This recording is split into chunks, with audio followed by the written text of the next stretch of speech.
تمام تعریفیں حمد اور ثنا اللہ تبارک و تعالی کے لیے، درود و سلام نبی اکرم نور مجسم شفیع معظم احمد مجتبیٰ جناب حضرت محمد مصطفیٰ صلی اللہ تعالی علیہ وسلم کی ذات والا صفات کے لیے حمد و صلات کے بعد مسلمان کا یہ عقیدہ ہے کہ ہمارا خالق اللہ ہے، ہمارا مالک اللہ، ہمارا رازق اللہ۔ جب یہ ساری چیزیں، ساری عطائیں، ساری نعمتیں اللہ کی ہیں تو پھر مسلمان کی ساری توجہ بھی اللہ ہی کی جانب ہونی چاہیے۔ اسے کوشش کرنی چاہیے کہ وہ ہر معاملے میں، ہر مسئلے میں، ہر پریشانی میں اپنی توجہ اپنے رب کریم کی جانب مبذول رکھے۔ انسان جب اپنے علم پر بھروسہ کرنے لگتا ہے یا اپنی عقل پر بھروسہ کرنے لگتا ہے یا اپنے تعلقات پر بھروسہ کرنے لگتا ہے یا اپنی دولت پر، مال پر، صحت پر، تو ایک بہت بڑے دھوکے کا شکار ہو جاتا ہے۔ اور انسان جب انسانوں پر بھروسہ کرنے لگتا ہے تو پھر اللہ تعالیٰ اسے بعض اوقات انسانوں کے سپرد کر دیتا ہے، انسانوں کے سپرد۔ اور بہت سارے ایسے لوگ بھی ہوتے ہیں جو رب کریم کو بھولتے ہیں اور وہ اپنی ساری توجہ انسانوں کی طرف، دنیا کی طرف، دنیا داروں کی طرف کر لیتے ہیں، تو اللہ تعالیٰ فرماتا ہے پھر میں انہیں یہ سزا دیتا ہوں کہ وہ مجھے بھولنے نکلے تھے تو میں نے انہیں ان کا اپنا آپ بھی بھلا دیا، اپنا آپ بھی۔ سورہ حشر کو دیکھیے گا، فرمایا وَلَا تَكُونُوا كَالَّذِينَ نَسُوا اللَّهَ فَأَنسَاهُمْ أَنفُسَهُمْ۔ ان لوگوں کی طرح نہ ہو جانا جنہوں نے اللہ کو بھلا دیا تو اللہ نے پھر انہیں ان کا اپنا آپ بھی بھلا دیا، انہیں اپنی بھی ہوش نہیں رہی، وہ ایسے مسائل میں گھر گئے، وہ ایسی آزمائشوں میں الجھ گئے، وہ ایسی دنیا داری کے اندر الجھے کہ انہیں اپنا بھی پتہ نہ چلا۔ اب تو ڈھونڈتا پھرتا ہوں اے اقبال اپنے ہی آپ کو، اب تو ڈھونڈتا پھرتا ہوں اے اقبال اپنے آپ کو، آپ ہی گویا مسافر، آپ ہی منزل ہوں میں۔ جب انسان خدا فراموش ہوتا ہے تو خود فراموش ہو جاتا ہے۔ ہمارا بڑے زمانے سے تکیہ ہے، کبھی امریکہ پر، کبھی یورپ پر، کبھی برطانیہ پر، کبھی مالداروں پر، کبھی اسلحے والوں پر۔ اس کا نقصان یہ ہوا کہ اپنا کوئی وجود نہیں رہا، اپنا کوئی نظریہ نہیں رہا، اپنی کوئی سوچ نہیں رہی۔ ایسے محسوس ہوتا ہے کہ کوئی منشور نہیں، کوئی دستور نہیں، لگام منہ میں ہے اور اس کا سرا کسی کے ہاتھ میں ہے، وہ جدھر چاہتا ہے ہمیں گھما لیتا ہے۔ اللہ فرماتے ہیں یوں نہ ہو جانا کہ تم رب کو بھلا دو اور پھر تمہیں اپنا آپ بھی بھول جائے۔ اولئک ھم الفاسقون، فرمایا یہ وہ لوگ ہیں جو نافرمان ہیں اللہ کے، یہ نافرمان ہے۔ جب یہ نظریہ بن گیا، جب یہ ذہن بن گیا کہ پیدا اللہ نے کیا ہے، دینا اللہ نے ہے، عطا کرنے والا اللہ ہے، نوازنے والا اللہ ہے، تو پھر ساری توجہ دنیا داروں کی طرف رکھنا، میں اللہ والوں کی طرف توجہ رکھنے کا قائل ہوں، میں وہ سمجھتا ہوں، ہم اس چیز کے قائل ہیں، لیکن وہ بھی کوئی آستانہ ہے کہ جہاں حق مرشد کا نعرہ تو بڑا لگے پر رب کا نام ہی نہ سننے کو ملے۔ یہ بھی کوئی بات ہوئی کہ جہاں یہ تو نعرہ زور سے لگے کہ جیوے جیوے مرشد جیوے، لیکن استغفار کا درس ہی نہ ملے۔ ہر وقت یہ بتایا جائے کہ یہاں آ گئے تو بچ گئے، کیسے بچیں گے؟ میرے رسول پاک علیہ السلام کا دروازہ سب سے بڑا دروازہ ہے، حضور کا دروازہ سب سے بڑا دروازہ ہے، لیکن میرے دوستو یاد رکھنا، نبی پاک علیہ السلام نے بھی لوگوں کو جب رستہ دکھایا ہے تو رب کریم کا رستہ دکھایا ہے، اللہ کا رستہ دکھایا، اللہ کریم کا رستہ دکھایا، لوگوں کو رب کی طرف توجہ کرائی۔ میرے رسول کریم سید عالم صلی اللہ تعالی علیہ وسلم نے لوگوں کی اللہ کی جانب توجہ کرائی اور لوگوں سے یہ کہا کہ وہ اپنے رب کریم کی جانب اپنا ذہن رکھیں، اپنی توجہ اپنے اللہ کی جانب مبذول کریں۔ میری بات کو اچھے طریقے سے سمجھیے گا، علم اللہ تبارک و تعالی عطا کرتا ہے، تو اسے اللہ کی عطا ہی سمجھنا چاہیے. کچھ لوگوں کے پاس علم ہوتا ہے پر علم نافع نہیں ہوتا، وہ ٹامک ٹونیاں مارتے رہتے ہیں ساری زندگی. علم کو اللہ کی عطا سمجھیں، اپنی عقل پر اپنے شعور پر زیادہ بھروسہ نہ سمجھیں، نظر اللہ پہ رکھیں. حضرت مولا علی شیر خدا کرم اللہ تعالی وجہہ الکریم سے کسی نے پوچھا تھا بڑا عالم کون ہوتا ہے؟ ہمارے ہاں تو اب وہ والے عالم پائے جاتے ہیں نا اللہ ماشاءاللہ، جو ممبر پہ بیٹھتے ہیں تو دعوے ہی دعوے، ممبر پہ بیٹھتے ہیں تو دعوے ہی دعوے. اس طرح کے عالم ہمارے ہاں پائے جاتے ہیں، وہ ہر بات میں دعویٰ کرتے ہیں میں یہ کر دوں گا، میں وہ کر دوں گا. یہ مزاج علماء کا نہیں. حضرت علی المرتضیٰ سے کسی نے پوچھا بڑا عالم کون ہوتا ہے؟ فرمایا بڑا عالم وہ ہوتا ہے کہ جسے مسئلے کا پتہ نہ ہو تو وہ کہہ دے مجھے نہیں پتا، میں پتہ کر کے بتاؤں گا، غلط بات بیان نہ کرے. امام مالک سے کسی نے کوئی مسئلہ پوچھا تو آپ فرمانے لگے مجھے اس سوال کا جواب نہیں آتا، ہمارے بزرگ سمجھاتے کیا ہے. وہ کہنے لگا آپ اتنے بڑے امام ہیں تو اس سوال کا جواب نہیں آتا. آپ فرمانے لگے اگر مجھے ہر سوال کا جواب آتا پھر تو میں خدا ہوتا. مجھے ہر سوال کا جواب نہیں آتا، مجھے تو اتنا آتا ہے جتنا میرے رب نے مجھے عطا کر دیا ہے. اپنی نظر اللہ پہ رکھیں، نکل آئیں اس معمے سے باہر کہ میں کوئی بلا ہوں، مجھے بڑا پتہ ہے، میرے پاس 6 ڈگریاں ہیں، مجھے 10 جگہ پہ تدریس کا شغف حاصل ہے. اس سے نکلیں باہر. قرآن مجید دیکھیے گا اللہ تعالیٰ نے ارادہ قدرت فرمایا کہ میں حضرت آدم کو بناؤں گا. پھر بنانے کے بعد فرمایا فرشتوں سجدہ کرو آدم کو. سب نے سجدہ کیا الا ابلیس ابا واستکبر وکان من الکافرین.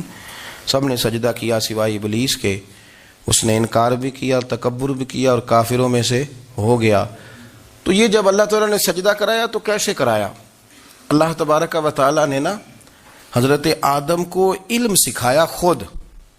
وعلم آدم الاسماء کلہا. خود اللہ فرماتے ہیں کہ میں نے جناب آدم علیہ السلام کو تمام اشیاء کے نام سکھائے، سب اشیاء کے نام سکھائے. تو وہ چیزیں پھر میں نے نا، اللہ فرماتے ہیں میں نے فرشتوں پہ پیش کی، میں نے کہا کہ بتاؤ ان کے نام کیا ہے. تو فرشتوں نے جو جواب دیا ہے وہ سمجھنے والا ہے. اللہ نے چونکہ خود علم سکھایا تھا حضرت آدم کو، جناب آدم سکھایا تھا لیکن فرشتوں کو نہیں سکھایا تھا. تو اللہ کریم نے فرمایا فرشتوں اب یہ بتاؤ ان چیزوں کے نام کیا ہیں. تو فرشتے کیا کہتے ہیں؟ فرشتے عرض کرتے ہیں قالوا سبحانک لا علم لنا. آپ کبھی یقین کریں اس چیز کی لذت لیں تو مزہ آ جائے. کہا قالوا سبحانک، کہنے لگے تو پاک ہے. قالوا سبحانک، کہنے لگے تو بھئی آدم علیہ السلام کو نام سکھا لیے، پھر فرشتوں کے سامنے وہ چیزیں پیش کر کے کہا ان چیزوں کے نام بتاؤ. تو فرشتے کیا کہتے ہیں؟ کہتے ہیں قالوا سبحانک، تو پاک ہے، لا علم لنا، ہمارے پاس کوئی علم نہیں، الا ما علمتنا، ہمیں تو اتنا پتہ ہے جتنا تو نے ہمیں سکھا دیا. ہمیں تو اتنا پتہ ہے جتنا تو نے ہمیں، لا علم لنا، ہمارے پاس کوئی علم نہیں ہے، اتنا ہی پتہ ہے جتنا تو نے ہمیں سکھا دیا ہے، اس سے زیادہ ہمارے پاس علم. اور یہ کیوں تو نے ہمیں جتنا سکھایا اتنا پتہ ہے. فرشتے یہ نہیں کہتے یا اللہ تو زیادہ سکھا، آدم کو دیا تو ہمیں بھی دے، یہ نہیں فرمایا. فرمایا انک انت العلیم الحکیم، اے اللہ تو علم والا بھی ہے اور حکمت والا بھی ہے، تجھے پتہ ہے کس کو کتنا دینا ہے.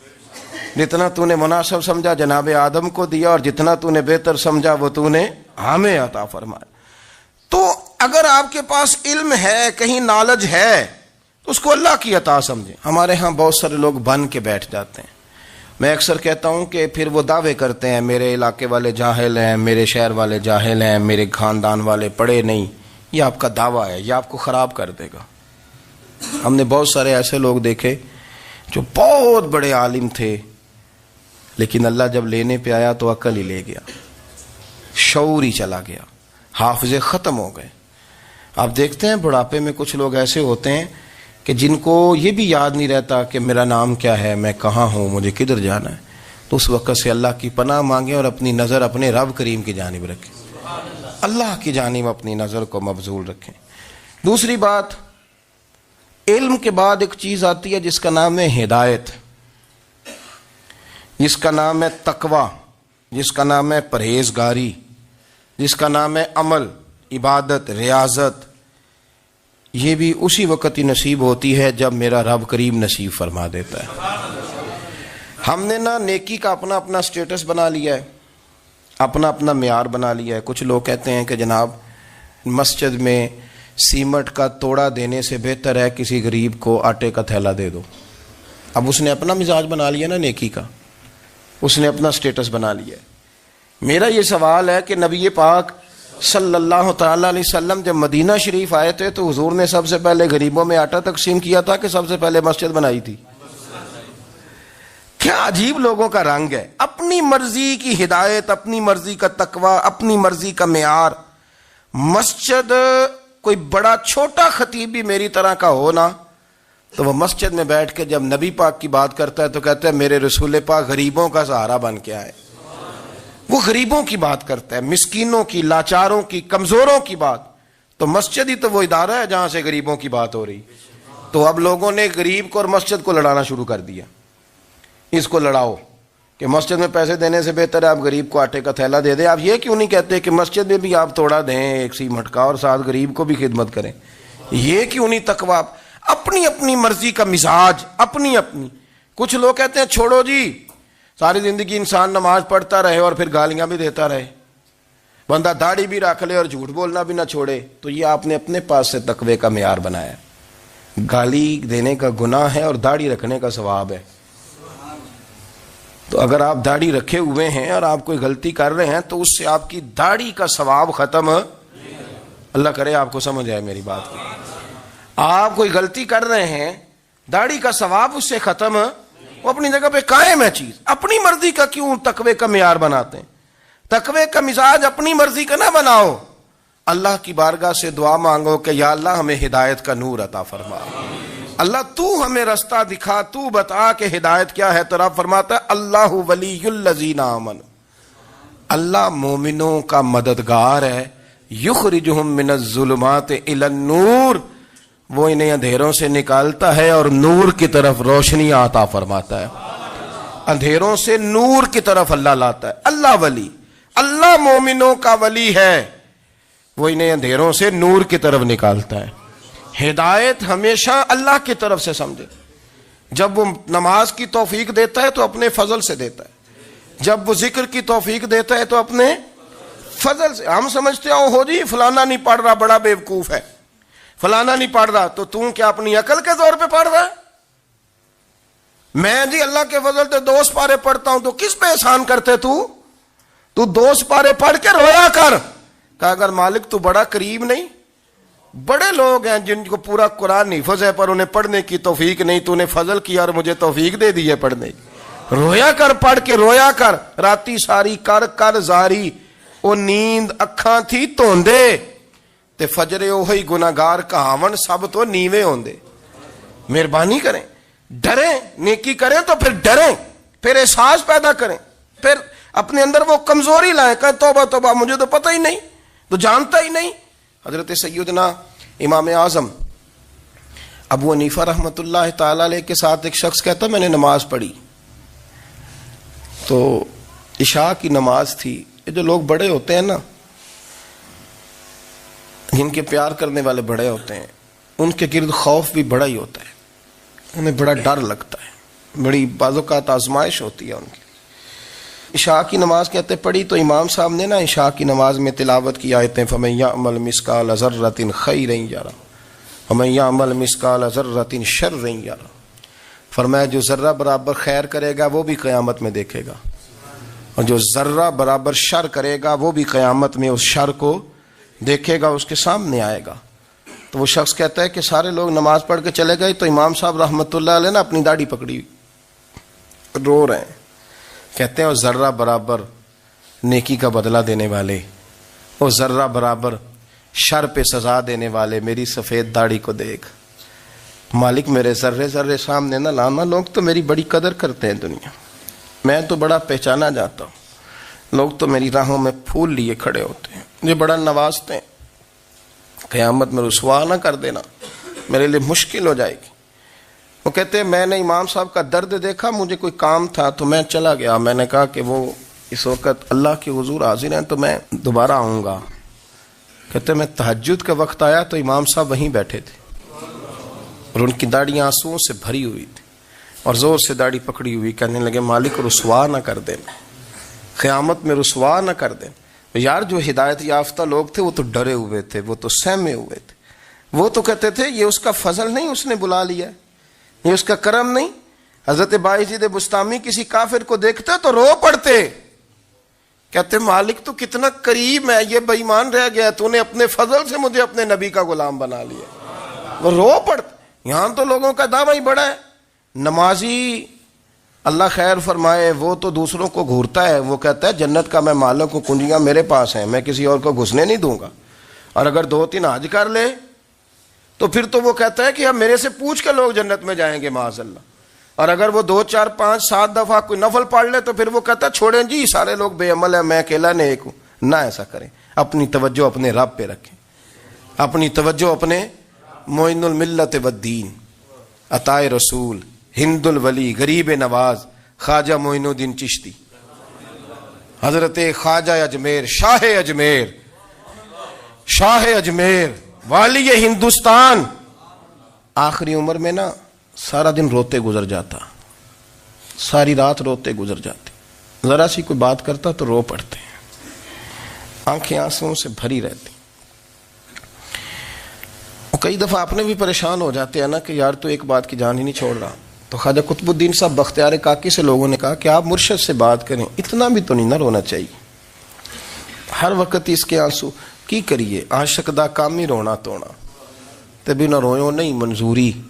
یہ عاشق سدا ہی روندا رہندا ہے، پاویں وصل ہوئے تے پاویں دوری، ہر وقت رونے کا کیا مطلب ہے؟ تو خواجہ قطب صاحب کہتے ہیں میں قریب گیا تو میں نے پیر دبائے، میں نے کہا سونیا لوگ تو کچھ بھی نہیں کرتے، تو نے تو کمال کر دیا، 90 لاکھ آدمی مسلمان کر دیا، دنیا کچھ نہیں کرتی، تو نے 50 سال ساری رات مصلے پہ بیٹھ کے رب راضی کیا۔ تو شہزادہ تھا، حضور کی اولاد تھا، لیکن معین الدین تیرا ایک پلاٹ بھی نہیں، تو نے طالب علم پالے، انہیں غریبوں کو دیا، تو نے نوازا، کوئی شے نہیں تیرے پاس، ہر چیز تو نے، ساری رات روتے ہو، سارا دن روتے ہو۔ تو خواجہ قطب الدین صاحب کہتے ہیں میں نے جب عرض کیا تو خواجہ صاحب مجھے گلے لگا لیا، چیخ مار کے روئے، کہنے لگے قطب الدین پتر داڑھی سفید ہو گئی، جانے کا وقت آ گیا، جو تو نے نیکیاں گنوائی ہیں وہ ہیں صحیح میرے پاس، پر یار کی بارگاہ میں پیش کرنے کے قابل ایک بھی نہیں، ایک بھی نہیں۔ تو بارگاہ تو دیکھ کتنی بڑی ہے، رسول کریم کی بارگاہ میں پیش کرنے کے قابل ان میں سے ایک بھی نہیں، تو آستانہ دیکھ کتنا بڑا ہے، کیا پیش کروں گا، کیا عرض کروں گا حضور کی بارگاہ میں، کس طرح؟ وہ یار جو بڑے تھے وہ تو ڈرے ہوئے تھے، سہمے ہوئے تھے، وہ تو بڑی آزمائش میں تھے، لیکن میرا اور آپ کا رٹا 2 نمازیں پڑھ کے 6 نمازوں کا دعویٰ کرنا اور لمبی چوڑی کہانیاں بنانا اور اپنے منہ سے اپنی تعریفیں کرنا، اس سے تھوڑا باہر آئیں۔ رزق بھی میرا اللہ ہی دیتا ہے، علم بھی اللہ دیتا ہے، رزق بھی۔ بڑے بڑے فقیروں کو مالدار ہوتے دیکھا، بڑے بڑے مالداروں کو فقیر ہوتے دیکھا، بڑے بڑے، میرے ایک بڑا سخی قسم کا سجن ہے، بڑا پیارا ہے، میں اسے سخی مانتا ہوں، میں نے اپنی پریشانیوں کے دنوں میں بھی اس شخص کو سخی دیکھا۔ ایک دن رات کو مجھے ٹیلی فون کر کے کہنے لگا کدھر ہو؟ میں نے کہا میں گھر ہوں۔ نہیں اکثر سفر میں ہوتے ہو نا؟ میں نے کہا طبیعت کیسی ہے؟ ٹھیک ہے، بس حال چال پوچھنا تھا۔ میں نے سمجھائی، میں نے کہا یار یہ کوئی مسئلہ ہے، ورنہ رات کے 2 بجے کوئی حال پوچھنے کو فون تو نہیں نہ کرتا، کوئی مطلب ایسا تو مسئلہ نہیں نا۔ تو میں نے بیک کال کی، میں نے کہا یار میری بات سن، مسئلہ کیا؟ کہ نہیں کچھ نہیں دل کر رہا تھا۔ میں نے کہا میری گل سن، رہے ہیں اسی 4-5 سال کٹھے، میں تین جاننا، اصل بات کر۔ کہنے لگا مکان بھی بڑا ہے، سارا کچھ ٹھیک ہے، پر وہ بڑا ہی بے نیاز ہے، کچھ حالات اس قسم کے آ گئے ہیں کہ لوگوں کو بتاؤں بھی تو لوگ ماننے کو تیار نہیں، زیادہ نہیں، مجھے نا تھوڑے سے پیسوں کی ضرورت ہے، کوئی 15-20 ہزار اگر مل جائیں، میری ضرورت۔ آپ یقین کریں میں روتا رہا ساری رات۔ میں نے کہا مہربانہ تیرا کس طرح کریں گے، اس سے لے کے زمانہ استعمال کرتا تھا، پر بے پرواہی ویخ نہ سجڑ دی، جتھے کسے دی پیش نہ جاوے، انہیں تاجاں والے در در رولے تے منگتے ہیں تخت بٹھاوے۔ سجنا کسے نو کارا مل دئی، کوئی کعبے خالی آوے. واللہ خیر الرازقین. وہ کہتے تو دائیں بائیں نہ جا، رزق تو تجھے میں دوں گا، میں ہوں بہتر رزق دینے والا. بڑے بڑے بادشاہ، بڑے بڑے شہنشاہ، بڑے بڑے لوگ، ہاتھوں میں کاسے، فقیریاں. ام ربیعہ کہا کرتی تھیں، بڑی نیک اور صالح خاتون تھیں. وہ کہتی ہیں کہ میں نا بڑے امیر آدمی کی بیوی تھی، اپنے شوہر کے ساتھ چھت پہ بیٹھی تھی تو نیچے فقیر مانگنے والا آیا. اس نے بڑے درد سے صدا کی تو میں نے اپنے شوہر سے کہا کچھ دے دیں. کہا دفع کر، ان لوگوں نے دھندا بنایا ہوا ہے. کہتی میں میکے سے بھی بڑا مال لے کے آئی تھی، میرے ماں باپ بڑے امیر تھے تو میں نے نا چوری اپنے خامہ سے نظر بچا کے باتھ روم جانے کے بہانے گئی اور نیچے جا کے 5 دینار میں نے اس فقیر کی ہتھیلی پہ رکھے. کہتے اس نے 5 دینار دیکھے، پھر میری طرف دیکھا تو میں نے اس کی آنکھوں میں آنسو چمکتے دیکھے. کہنے لگے بی بی رب تیرا بھلا کرے، میں 3 دنوں کا بھوکا ہوں. کہ وہ چلا گیا. میں گھر آ گئی، باہر آئی تو میرا شوہر کہنے لگا تو اتنی اب اتنی تو تیز ہو گئی ہے اور تو اتنی خود مختار ہو گئی ہے، میرے بغیر پوچھے مال خرچ کرے گی، جا تجھے 3 طلاقیں. کہتی میں بالدار اور وزادار باپ کی بیٹی تھی، طلاق لے کے گھر آئی تو میرا باپ ٹوٹ گیا، چارپائی پہ چلا گیا. اوہو یہ کیا بن گیا. کہتی بڑی تکلیف رہی. 1-2 سال کے بعد میرے ابا نے میری شادی کر دی. اب جس شوہر کے پاس گئی وہ بڑا نیک تھا، پرہیزگار تھا، اللہ نے بہترین صلہ دیا. کہتی چھت پہ بیٹھی تھی، دروازے پہ فقیر آیا تو میں نے شوہر سے کہا کچھ دے دوں. کہنے لگا 5 نہ دینا، 15 دینا، 20 دینا. میں فقیر ہوں، میں نے فقر سے دولت دیکھی ہے، اسے خالی نہ لوٹانا. کہتی ہے کہ میں نیچے گئی اور جب میں نے اس کی طرف دینار بڑھائے تو میری چیخ نکلی، پیسے پھینک کے میں بے ہوش ہو کے گری. میرا شوہر نے آ کے اٹھایا، اندر لے گیا، پانی منہ پہ چھڑکا. کہنے لگا تجھے کیا ہوا؟ کہنے لگی یہ جو مانگنے آیا یہ میرا پہلا شوہر تھا، وہی تھا جو کہتا تھا کہ تو 5 دینار دے آئیے، جا تجھے 3 طلاقیں. پڑھو نا حدیث پاک. میرے نبی پاک علیہ السلام نے فرمایا ایک بندہ گنجا تھا. گنجا کوئی ترتیب آگے پیچھے ہو جائے تو مفہوم کے لحاظ سے، لیکن میں مفہوم اس کا واضح کرتا ہوں. ایک گنجا تھا، کوئی شے نہیں تھی، سر پہ بال بھی نہیں تھے، رویا کرتا تھا. اللہ تعالیٰ نے فرشتے کو بھیجا، تجھے کیا چاہیے؟ تو کہنے لگا بال آ جائیں اور تھوڑا مال آ جائے. فرشتے نے ہاتھ پھیرا تو بال بھی آ گئے تو بکریاں بھی آ گئیں، لائنیں لگ گئیں، مال ہی مال ہو گئے. دوسرے کے پاس گیا، وہ کوڑا تھا. اس کو جا کے کہا کیا چاہیے؟ کہنے لگا شفا ہو جائے اور کچھ اللہ تعالیٰ آسانی کر دے. شفا بھی ہو گئی، گائیں بھی دے دی، بھینسیں بھی دے دی، مال ہی مال ہو. پھر ایک کے پاس گیا، وہ اندھا تھا. تجھے کیا چاہیے؟ اس نے کہا آنکھیں مل جائیں اور کچھ ساتھ اللہ مال دے دے. اونٹ ہی اونٹ ہو گئے. جب بڑا نواز دیا تو پھر مالک نے امتحان لینے کا ارادہ کیا. یاری تیری سونا ہے پر آزمائشاں بھی تیریاں اگ. آزمائشاں تیریاں، صحیح کہہ رہا ہوں، آزمائشاں تیریاں. یاری تیری سونا ہے پر آزمائشاں تیریاں. اے سونا پرکھیا جاوندا ہی پہلو نال لگاں دے لگ. اللہ نے فرمایا آزمائش کرو. سب سے پہلے گنجے کے پاس آئے، اسے کہا اللہ کے رستے میں کچھ دے. کہنے لگا میرے خرچے ہی بڑے. دیکھو تو صحیح کتنی مشکل میں وقت گزارتا ہوں، حال ہی کوئی نہیں. تو اس نے کہا میں نے تو سنا ہے تو گنجا اور بھوکا ننگا تھا. کہنے لگا میں تو جدی پشتی رئیس اعظم ہوں، تو یہ کس پاگل نے کہا ہے بھاگ جا. اس نے کہا اچھا جیسے تو تھا ویسے ہی ہو جائے. کھیت کھلیان اجڑ گئے، پھر سے گنجا ہو گیا. حضور علیہ السلام فرمانے لگے. پھر وہ اس کے پاس گیا جو کوڑا تھا، اسے کہا کچھ دے. کہنے لگا خرچے ہی بڑے. اب پوچھ لیں کسی امیر آدمی سے، کہے گا چکی کے نیچے ہاتھ ہے میرا، میرے سے زیادہ تو اب پریشان بندہ ہی کوئی نہیں. کیا بتاؤں آپ کو، اتنا ٹیکس ہے، اتنا جرمانہ ہے، فلانی شے، بڑا کچھ گنواتے ہیں لوگ. اس نے کہا میں نے تو سنا تو پہلے کوڑا تھا. اس نے کہا جا دوڑ جا، میں تو رئیس اعظم ہوں، دادا بھی پردادا بھی اور ساری نسل ہی. اس نے کہا اچھا جیسے تو تھا ویسے ہی ہو جائے. پھر وہ گیا اندھے کے پاس اور جا کے کہا اللہ کے نام پہ کچھ دے. تو وہ کہنے لگا رب کے نام پہ؟ یہ کھڑے ہیں اونٹ، جتنے تیرے دل کرے لے دا. اس نے کہا کیا معنی اس بات کا؟ کہنے لگا یار تجھے کیا بتاؤں، میں تو اندھا تھا، میں نے تو کبھی دنیا دیکھی نہیں تھی. پھر اس کریم نے فضل کیا تو مجھے بڑا کچھ دکھایا. میں کیا بتاؤں، میرا دل کر رہا ہے کہہ دوں کہ پھر اس نے کعبہ دکھایا. اور اس نے روضہ رسول دکھایا، پھر اس نے ریاض الجنہ کے سجدے دکھائے، پھر اس نے اپنے محبوب کے دروازے کی رونقیں دکھائیں۔ اس نے بڑا کچھ دیا، اس نے بڑا نوازا۔ میرے پاس تو شاید میں بدکار پرانا خادم، کسے در ملی نہ ٹوئی، اے واصف یار نے نظر جو کی تھی، پھر واصف ہی ہوئی۔ یہ تو اس کا کرم ہوا۔ تو یہ وہ کہنے لگا تو اللہ کے نام پہ جان مانگ، میں وہ بھی دینے کو تیار۔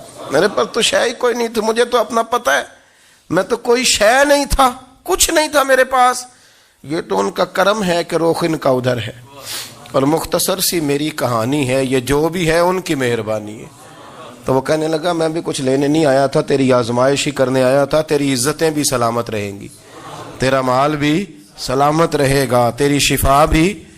اپنی زندگی میں کبھی بھی اللہ کی بارگاہ سے توجہ ادھر ادھر نہ کریں، چھوڑیں لوگ کیا کر رہے ہیں، دنیا کیا کہہ رہی، کبھی بھی اپنی توجہ دائیں۔ ہمارا یہ مسئلہ بن گیا کہ ہماری سیاست ہے، ہماری دنیا داری ہے، ہم بندوں کو راضی کرنا چاہتے ہیں، ہم دیکھتے ہیں کون کس طرح، اور آپ یقین کریں آپ تھک جائیں گے، بندے راضی نہیں ہوں گے، وہ نہیں راضی ہوتے۔ آپ ان کو منا کے لائیں گے تو ادھر والے نکل جائیں گے، ادھر کو منائیں گے تو ادھر والے نکل جائیں گے۔ اس چکر سے باہر آئیں، اس رب کو راضی کریں جو فرماتا ہے ان الذین آمنوا وعملوا الصالحات سیجعل لهم الرحمن ودا۔ فرمایا تو ایمان لانے کے بعد نیک عمل کر، میں لوگوں کے دلوں میں تیری محبت پیدا کر دوں۔ رحمان لوگوں کے دلوں میں محبت ڈال دے گا، اللہ لوگوں کے دلوں میں۔ اپنی نظر ہمیشہ اپنے رب پہ رکھیں، اتنی لمبی چوڑی دنیا داروں سے امیدیں نہ وابستہ کریں۔ میں نے دیکھا ہے لوگ کا سال ایسی کرتے ہیں، کبھی اس کے دروازے پہ کبھی اس کے دروازے پہ۔ ان چکروں سے باہر آئیں اور اپنے رب کی بارگاہ کی طرف توجہ کریں، استغفار شوق سے پڑھا کریں۔ اور اکیلے میں اکیلے میں حضرت رئیس المتکلمین مولانا نقی علی خان صاحب رحمۃ اللہ نے لکھا ہے کہ فرعون 500 سال حکومت کر گیا، یہاں تو 5 سال کی حکومت کی پیر لڑکھڑاتے ہیں، 500 سال۔ فرماتے اصل وجہ یہ تھی کہ دنیا جب سو جاتی تھی نا تو اوپر چادر لے کے تو مسلح پہ بیٹھ جاتا تھا اور ہاتھ باندھ کے کہتا تھا رب تو ہی ہے، میرا پردہ نہ کھولنا، مالک تو ہی ہے، کرم نوازی کرنا، میری پکڑ نہ کرنا۔ وہ بے ایمان ہو کے اگر 500 سال ہاتھ باندھے تو گزارا کر لیتا ہے، تو ایماندار ہے۔ پر مسئلہ یہ ہے کہ تو رات کو بکل مار کے ہاتھ نہیں نہ باندھتا، تو منت نہیں کرتا، تو استغفار نہیں کرتا، توبہ کریں تو بچے رہیں۔ وہ اتنی لمبی حکومت کر گیا چونکہ رات کو کہتا تھا مالک رب تو ہی ہے، لیکن میرے دے کے حضور آکھن منگتے دی خیر ہووے، دے کے حضور آکھن منگتے دی خیر ہووے، منگتا کبے سخی دے، منگتا کبے سخی دے، بوہے دی خیر ہووے، دے کے حضور آکھن منگتے دی خیر ہووے، دے کے حضور آکھن۔ اور جنت بڑی جگہ لگیا جڑی جگہ تے، جنت بڑی جگہ